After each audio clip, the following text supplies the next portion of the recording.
Alors, on se retrouve pour la suite du processus.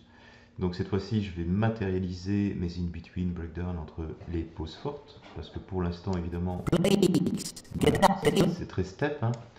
Donc pour créer de l'interpolation, encore une fois, ce n'est pas une obligation de faire tel quel, c'est une façon de faire. Donc si à ce moment-là, ou même avant, vous avez besoin d'être en linéaire, ben faites-le, hein. L'idée, c'est d'avoir votre propre processus, surtout de bien le manipuler, hein, pour devenir rapide par la suite en production. Donc ici, si je prends ce contrôleur-ci, vous voyez, qui est intéressant, ce que je pourrais faire, c'est mettre un tout petit peu plus d'air, voilà, ici, comme ça, vous voyez, la bouche bouge légèrement, d'accord? Ok. Alors, ensuite, je vais matérialiser les choses, parce que ici, je suis, comme je vous ai dit, très step, hein. Donc là, on a une bouche neutre, et ensuite, on a une bouche fermée, hein, pour emmagasiner l'air. Et pour ce faire, vous connaissez maintenant, donc ça je peux fermer, pardon, Studio Library. Je vais chercher une machine. Je vais aller chercher bien sûr ma bouche.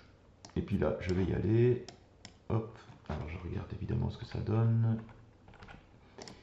Ok. Et ici. Hop. Ok. Donc là, vous voyez, j'ai placé des in-between pour interpoler.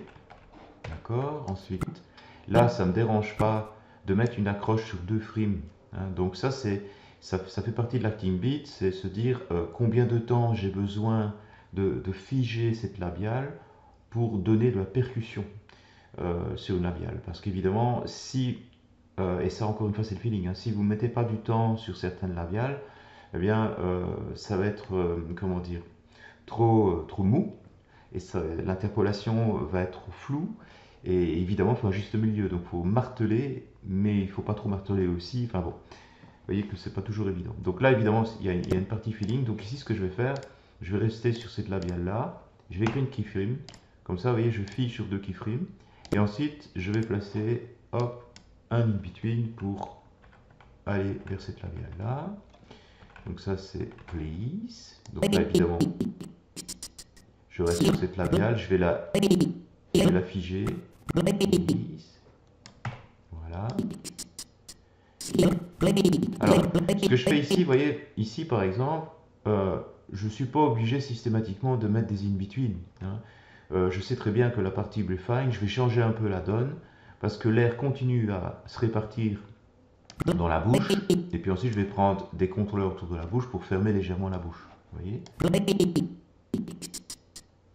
là je reviens sur du neutre, donc par exemple ici, hop, je vais mettre une 29. Voilà, fermer un peu. Ouais. Alors, get, out. Alors là, get, là je vais rester sur la labiale. Je vais figer la labiale. Et puis ensuite, je vais aller ici, je vais passer une interpolation là pour arrondir un peu les choses. Ouais, out. Out. Là, je vais placer des in-between, plusieurs, pour arrondir. Ouais, peut-être un peu plus ici. Ok. Get out. Voilà. Et là, ici, hop. Venir chercher une labiale ici. Ok. Voilà. Ok. On va voir ce que ça donne. Please, get out.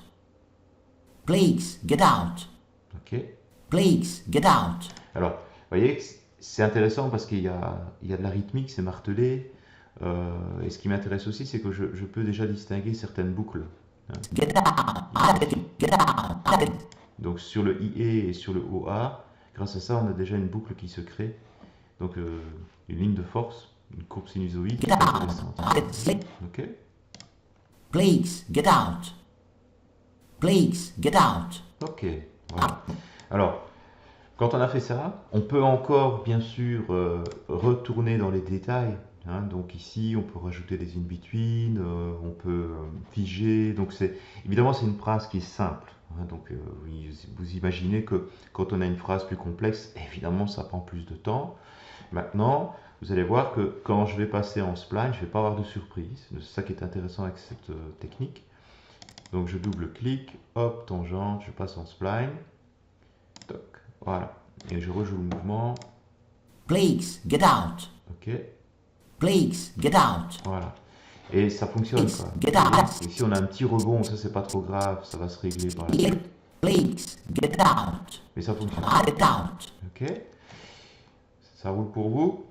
Donc, cette étape-ci, pour matérialiser les choses avec le plugin, ce petit script, une machine. Et on se retrouve juste après pour la suite, c'est-à-dire la dernière partie, Refine.